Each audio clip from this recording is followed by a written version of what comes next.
संपूर्ण महाराष्ट्रासाठी हवामान विभागाचा धोक्याचा इशारा. हे सत्र जिल्हे उद्ध्वस्त होणार. 5 मिनिटांपूर्वी हवामान विभागानं अवकाळी पाऊस संदर्भातला सगळ्यात डिग्रस इशारा दिलाय. कारण आता एक चक्रीवादळ दक्षिण दिशेकडून महाराष्ट्रात शिरलाय. 5 मिनिटांपूर्वी हवामान विभागानं सॅटेलाईटच्या माध्यमातून काढलेला संपूर्ण महाराष्ट्राचा एक नकाशा समोर आणलाय. या नकाशामध्ये ताशी 30 किलोमीटर प्रतिश वेगानं भयानक चक्रीवादळ महाराष्ट्राच्या दिशेनं अतिशय वेगानं येत असल्याचा फोटो समोर आला. हा फोटो पाहताच महाराष्ट्रातल्या सर्व लोकांच्या पायाखालची जमीन सरकली. कारण या चक्रीवादळामुळे सर्व जिल्ह्यांमध्ये हाहाकार माजलाय. एक ढगांची अशी मोठी फोड महाराष्ट्राच्या दिशेनं सरकलीय. हे ढग इतके भयानक आहेत की ज्याची उंची काही किलोमीटरपेक्षा जास्त आहे. या ढगांचे वजन 80 पट जास्त आहे. आणि हे ढग जेव्हा फुटणार तेव्हा त्याच्यातून पाणी पडणार नाही, तर गाड्यांचे गोळेंनी पडणार आहेत. गाड्यांचे गोळे पडणार आहेत. 70 वर्षात घडली नव्हती इतकी भयंकर परिस्थिती आता घडणार आहे. त्यामुळे तातडीनं सरकारनं त्या सगळ्या भयानक जिल्ह्यांची यादी जाहीर केली आहे. या जिल्ह्यातील लोकांना 3 तारखा सांगितल्या आहेत. या 3 तारखेला घराबाहेर पडू नका असे स्पष्ट आदेश देण्यात आले आहेत. तसेच उरलेल्या 19 जिल्ह्यांमध्ये देखील भयानक चक्रीवादळाचा रेड अलर्ट देण्यात आलाय. ही परिस्थिती खूप गंभीर आहे. कारण हवामान विभागानं जो फोटो पाठवला, जो सॅटेलाईटद्वारे घेतलाय, आणि त्या फोटोमध्ये जे चित्र दिसले आहे ते चित्र खूपच भयानक आहे. ही परिस्थिती गेल्या 50 वर्षात कधीही घडली नव्हती अशी परिस्थिती आता निर्माण झाली आहे. त्यामुळे तातडीनं सगळ्यात भयानक सावधानतेचा इशारा देण्यात आलाय. मुख्यमंत्र्यांनी या जिल्ह्यांची यादी स्वतः दाखवली आहे. ते सर्व जिल्हे असे आहेत की जिथे आज दुपारनंतर सोसाट्याचा वारा सुटणार आहे. त्यानंतर तिथे 2 तासांच्या आत गारपीट सुरू होणार आणि त्यानंतर इतके भयानक वारे शिरणार आहेत की ज्यामुळे संपूर्ण जिल्ह्यामध्ये हाहाकार माजणार आहे. त्यामुळे सर्व महाराष्ट्रातल्या लोकांना सतर्क करण्यासाठी सरकारनं त्या 3 तारखा जाहीर केल्या आहेत. त्या 3 तारखा अतिशय भयानक आहेत. तसेच जिल्ह्यांची यादी देखील जाहीर केलेली आहे. पहा, मागील 8 दिवसांपूर्वी देखील महाराष्ट्रात अवकाळी पावसाचे आगमन झाले होते. अंदाज देण्यात आला होता. हवामान विभागानं सांगितलं होतं. पण बऱ्याच लोकांनी हसण्यावर नेलं. लोक म्हणले, आमच्याकडे तर ऊन पडलेलं आहे, कसा काय पाऊस पडेल? पण जेव्हा मध्यरात्री गारपीट सुरू झाली, तेव्हा वादळ सुरू झालं, तेव्हा सकाळी काहीच राहिलं नव्हतं. सावरण्याची संधी मिळाली नव्हती. पण मागील 8 दिवसांपूर्वी परिस्थिती ही एवढी तीव्र नव्हती. पण आता परिस्थिती खूपच भयानक झालेली आहे. आजची परिस्थिती 10 पटीने भयानक आहे. त्यामुळेच आजच्या व्हिडिओमध्ये हवामान विभागानं नेमकं कोणत्या 17 जिल्ह्यांची यादी दिलेली आहे, कोणत्या 3 तारखांना सावध राहायला सांगितलेलं आहे, कोणत्या कोणत्या जिल्ह्यात रेड अलर्ट आहे, कोणत्या जिल्ह्यात येल्लो अलर्ट आहे, कोणत्या जिल्ह्यांना ऑरेंज अलर्ट आहे, कुठे चक्रीवादळ येणार आहे, काय सावधानतेचा इशारा देण्यात आलेला आहे, सगळी सविस्तर माहिती तुम्हाला सांगितली जाणार आहे. पहा, वेळ न वाया घालवता आपण व्हिडिओला सुरुवात करूया. संपूर्ण महाराष्ट्राला हादरवणारी एक बातमी समोर आली. कारण मागील 48 तासात भयानक हालचाल दिसून आली. सॅटेलाईट एक फोटो समोर आला. त्या फोटोमुळे संपूर्ण महाराष्ट्रामध्ये प्रचंड भीतीचे वातावरण निर्माण झाले. एक असा होतो की ज्यानं हवामान तज्ज्ञ हादरून गेले आहेत. सॅटेलाईटद्वारे घेतलेल्या फोटोमध्ये एक अशी विचित्र हालचाल दिसली आहे जी गेल्या 70 वर्षात कधीही पाहण्यात आली नव्हती. ढगांची एक अवाढव्य फुटेज, ज्यांची उंची कित्येक किलोमीटर आहे, ती दक्षिणेकडून महाराष्ट्राच्या काळजावर घाला घालण्यासाठी सरकत आहे.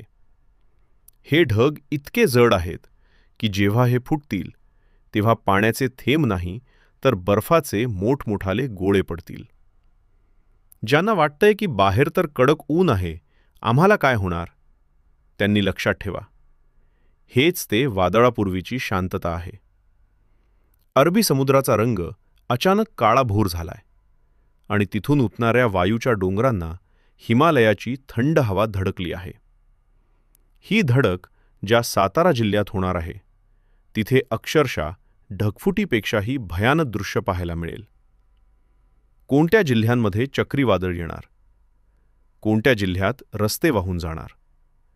या सर्व जिल्ह्यांची यादी आणि त्या 3 भयानक तारखा मी थोड्याच वेळात सांगणार आहे. तोपर्यंत 1 सेकंदही व्हिडिओ स्किप करू नका. कल्पना करा, दुपारची वेळ आहे. अचानक सूर्य मावळला जावा तसा काळोख होतो आणि पाहता पाहता वाऱ्याचा वेग इतका वाढतो की डोळ्यांसमोर ती झाडं एखाद्या काडीसारखी मोडून पडतात. हे चित्र काल्पनिक नाही, तर पुढच्या काही तासात प्रत्यक्षात उतरणार आहे. हवामान खात्याच्या रडारवर दिसणारा हा लाल ठिपका म्हणजे साधी पावसाची नोंद नाही, तर ते एका महाविनाशकारी ऊर्जेचे केंद्र आहे. जमिनीपासून 10 किलोमीटर उंचीवर तयार झालेला हा ढगांचा डोंगर जेव्हा जमिनीवर आदळेल तेव्हा तिथे फक्त पाण्याचा पूर नसेल, तर विजांचा असा तांडव असेल जो जमिनीला हादरे देईल. तुम्हाला आठवते, 15 वर्षांपूर्वी विदर्भ आणि मराठवाड्यात रात्रीच्या वेळी असाच प्रलय आला होता. लोक गाढ झोपेत होते आणि अचानक विजांचा कडकडाट सुरू झाला. काही मिनिटात अख्खी गावे पाण्याखाली गेली. जनावरांचा हंबरडा विजांच्या आवाजात दबून गेला. आज पुन्हा तशीच परिस्थिती उभी राहिली आहे. पण आज धोका जास्त आहे, कारण आता निधनाचा प्रभाव इतका वाढला आहे की हवेचा दाब पूर्णपणे कोसळला आहे. तिथे एक मोठी पोकळी तयार झाली आहे आणि ती पोकळी तुमच्या जिल्ह्यावर फुटणार आहे. मुख्यमंत्र्यांनी स्वतः तातडीची बैठक घेऊन या सर्व जिल्ह्यांच्या जिल्हाधिकाऱ्यांना हाय अलर्टवर राहण्याचे आदेश दिले आहेत. हे सर्व जिल्हे असे आहेत की जिथे दुपारी 2 नंतर अचानक काळोख होईल आणि त्यानंतर सुरू होईल मृत्यूचे तांडव.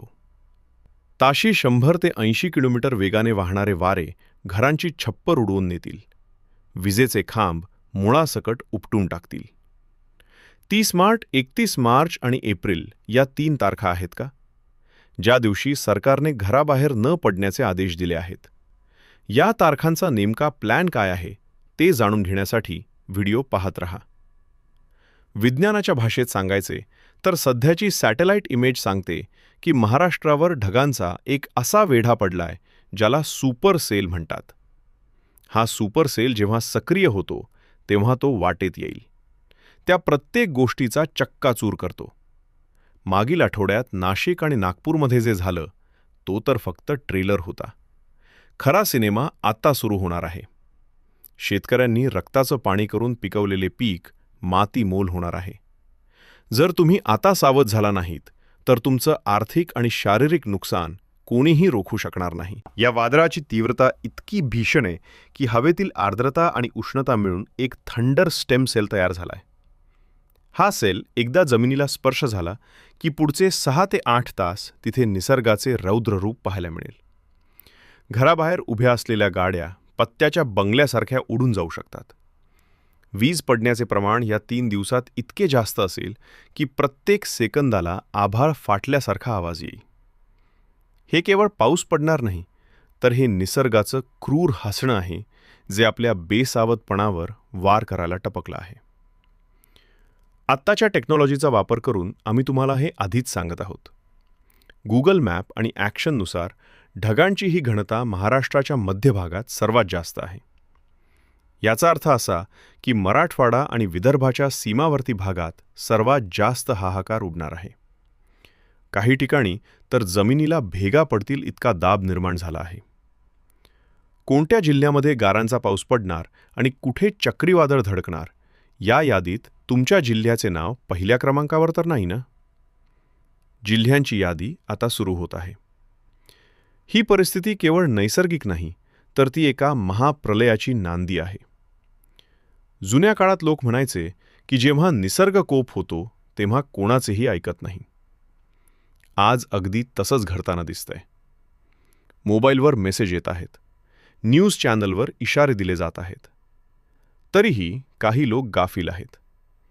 लक्षात ठेवा, ज्यांनी गेल्यावरी दुर्लक्ष केलं होतं त्यांची घरं आजही उघड्यावर आहेत. विचार करा, जर हे वादळ तुमच्या गावात आलं आणि विजेचे खांब पडले, संपर्क तुटला, तर मदतीसाठी कोणाला बोलावणार? म्हणूनच हे 72 तास तुमच्या आयुष्यातील सर्वात कसोटीचे ठरणार आहेत. आता आपण त्या अत्यंत महत्त्वाच्या भागाकडे वळणार आहोत, ज्याची तुम्ही वाट पाहत आहात. ती मार्च ते एप्रिल या काळात महाराष्ट्र कशा पद्धतीने भर पडणार आहे आणि ते 17 जिल्हे कोणते आहेत याची सविस्तर माहिती आता मी देणार आहे. या तारखानुसार तुमचा प्लॅन आत्ताच बदलून टाका, कारण या 3 तारखांना निसर्ग कोणालाही माहिती देणार नाही.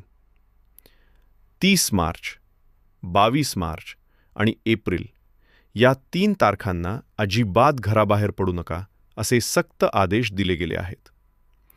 पण कोणत्या जिल्ह्यात नक्की काय होणार? जाणून घेऊया सविस्तर यादी. 30 आणि 25 मार्च या 2 दिवसात राज्याच्या काळजात धडकी भरणार आहे. विशेषतः मराठवाडा आणि मध्य महाराष्ट्रात रेड अलर्ट जारी करण्यात आला आहे.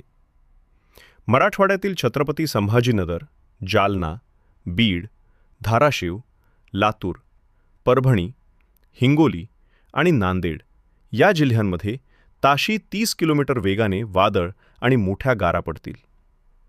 मध्य महाराष्ट्रात पुणे, नाशिक, अहिल्या, नगर, सातारा, कोल्हापूर आणि सोलापूरमध्ये घरांची पडझड होण्याची दाट शक्यता आहे. विदर्भातील बुलढाणा, अकोला आणि वाशिम या जिल्ह्यांवर संकटाचे ढग दाटले आहेत. 1 एप्रिल आणि 2 एप्रिलला खानदेश आणि पूर्व विदर्भात काय होणार? तिथे ढगफुटीची शक्यता आहे का? पुढील यादी नीट आहे का? 1, 2, 3 आणि 4 एप्रिल या काळात पावसाचा जोर कमी होण्याऐवजी तो अधिक हिंसक रूप धारण करेल. खानदेशातील जळगाव, धुळे आणि नंदुरबारमध्ये केळीच्या बागा आणि घरांचे पत्रे उडून जाण्याची भीती आहे. पूर्व विदर्भातील अमरावती, नागपूर, भंडारा, गोंदिया, गडचिरोली आणि चंद्रपूरमध्ये विजांच्या कडकडाटासह मुसळधार पाऊस आणि ढगफुटी सदृश्य परिस्थिती निर्माण होईल. ते सत्र जिथे जिथे यमदूत गिरक्या घालत आहेत त्यांची सविस्तर यादी आता नीट ऐका. छत्रपती संभाजीनगरमध्ये कच्चे घर असणाऱ्यांनी आत्ताच सुरक्षित ठिकाणी जा. सोलापूरमध्ये फळबागांची राखरांगोळी होणार आहे. नांदेडमध्ये झाडं आणि पोल कोसळणार असून वीज पुरवठा खंडित होईल. गोंदियात पुढचे 3 दिवस अक्षरशः आभाळ फाटणार आहे. जळगावमध्ये खानदेशात वादळाचा तांडव पाहायला मिळेल. लातूरमध्ये पावसाचा प्रलय जनजीवन विस्कळीत करणार आहे. चंद्रपूरमध्ये 40 डिग्री उन्हात अचानक वावटळ येऊन हाहाकार उडेल. हिंगोली ढगफुटीची दाट शक्यता वर्तवण्यात आली आहे. गडचिरोलीत विजांचा कडकडाट मृत्यूची घटना ठरू शकतो. बुलडाण्यात गारांचा मोठा वर्षाव होणार आहे. यवतमाळमध्ये शेतकऱ्यांचं पांढरं सोनं मातीमोल होणार आहे. बंधाऱ्यात नदीकाठच्या गावांना तातडीने रिकामे करण्याचे आदेश देण्यात आले आहेत. धाराशिवमध्ये पुढचे 48 तास अत्यंत धोकादायक आहेत. वाशिममध्ये छप्पर उडवून देणार वादळ येणार आहे. वर्ध्यात त्वरित सुरक्षित आसरा शोधा आणि बाहेर पडू नका. अहिल्यानगरमध्ये अचानक येणारा पाऊस सगळीकडे दाणादाण उडवेल. आणि सांगलीमध्ये पश्चिम महाराष्ट्रात पावसाचं भयानक हवामान पाहायला मिळेल. मित्रांनो, ही होती हवामान विभागानं दिलेली सर्वात मोठी अपडेट. पण हा व्हिडिओ संपण्यापूर्वी तुमच्यासाठी एक महत्त्वाची काळजीची गोष्ट बोलायची. आतापर्यंत तुम्ही जे काही ऐकलं, जे आकाश पाहिलं, ते सॅटेलाईटच्या नात्यावर आधारित आहे. पण आपल्याला माहिती, निसर्ग कधी चाल बदलू शकतो. त्यामुळे ही केवळ शक्यता आहे हे आधी मनाशी पक्क करा. उगाच घाबरून जाऊ नका, पण सावध नक्कीच. आम्हाला माहिती, आपल्यापैकी बरेच शेतकरी बांधव हा व्हिडिओ पाहत असतील. कुणाचे द्राक्ष काढणीला आले असलं, कोण कांदा उढ्यावर असेल, तर कुणाचा आंबा पीक धोक्यात असेल. मित्रांनो, निसर्गापुढे आपलं कोणाचंच चालत नाही. पण सावध ते सुखी या म्हणीप्रमाणे फक्त आपण आपली तयारी ठेवू शकतो. प्रशासनाने दिलेल्या सूचनांचे पालन करा किंवा शक्य असेल त्या आपल्या मालाची सुरक्षितता वेळीच करा. आता मला तुमच्याकडून एक मदत हवी आहे. सध्या तुम्ही हा व्हिडिओ व्हायरल महाराष्ट्रातल्या कोणत्या जिल्ह्यातून किंवा गावातून पाहता आणि तुमच्याकडे सध्या हवामान कसं आहे. इथे कडक ऊन आहे की ढगाळ वातावरण झाले आहे. कमेंटमध्ये नक्की सांगा, कारण तुमचा एक मित्र दुसऱ्या भावाचा फायदा करू शकतो. कमेंटमध्ये आपापल्या भागातील परिस्थिती सांगा, म्हणजे रिअल टाईममध्ये कुठे काय घडतं हे सर्वांना समजेल. आणि ही गोष्ट, आम्ही ही माहिती तुम्हाला भीती घालण्यासाठी नाही, तर सतर्क करण्यासाठी देत आहोत. हवामान खात्याचा अंदाज वारंवार बदलत असतात. त्यामुळे हे माहीत आहे की सदर समजू नका अंतिम सत्य. म्हणून आम्ही अंतिम सत्य म्हणून नाही, आम्ही फक्त अधिकृत अपडेट तुमच्यापर्यंत पोहोचवण्याचा प्रयत्न करतो. तुम्हाला कसं वाटतंय? काय वाटतंय? खरंच यावर्षी निसर्ग एवढं उग्र रूप धारण करेल का? की अंदाज चुकू शकतो? तुमची मन मोकळेपणाने कमेंट बॉक्समध्ये मांडा. आम्ही तुमच्या फक्त ते कमेंट वाचत आहोत.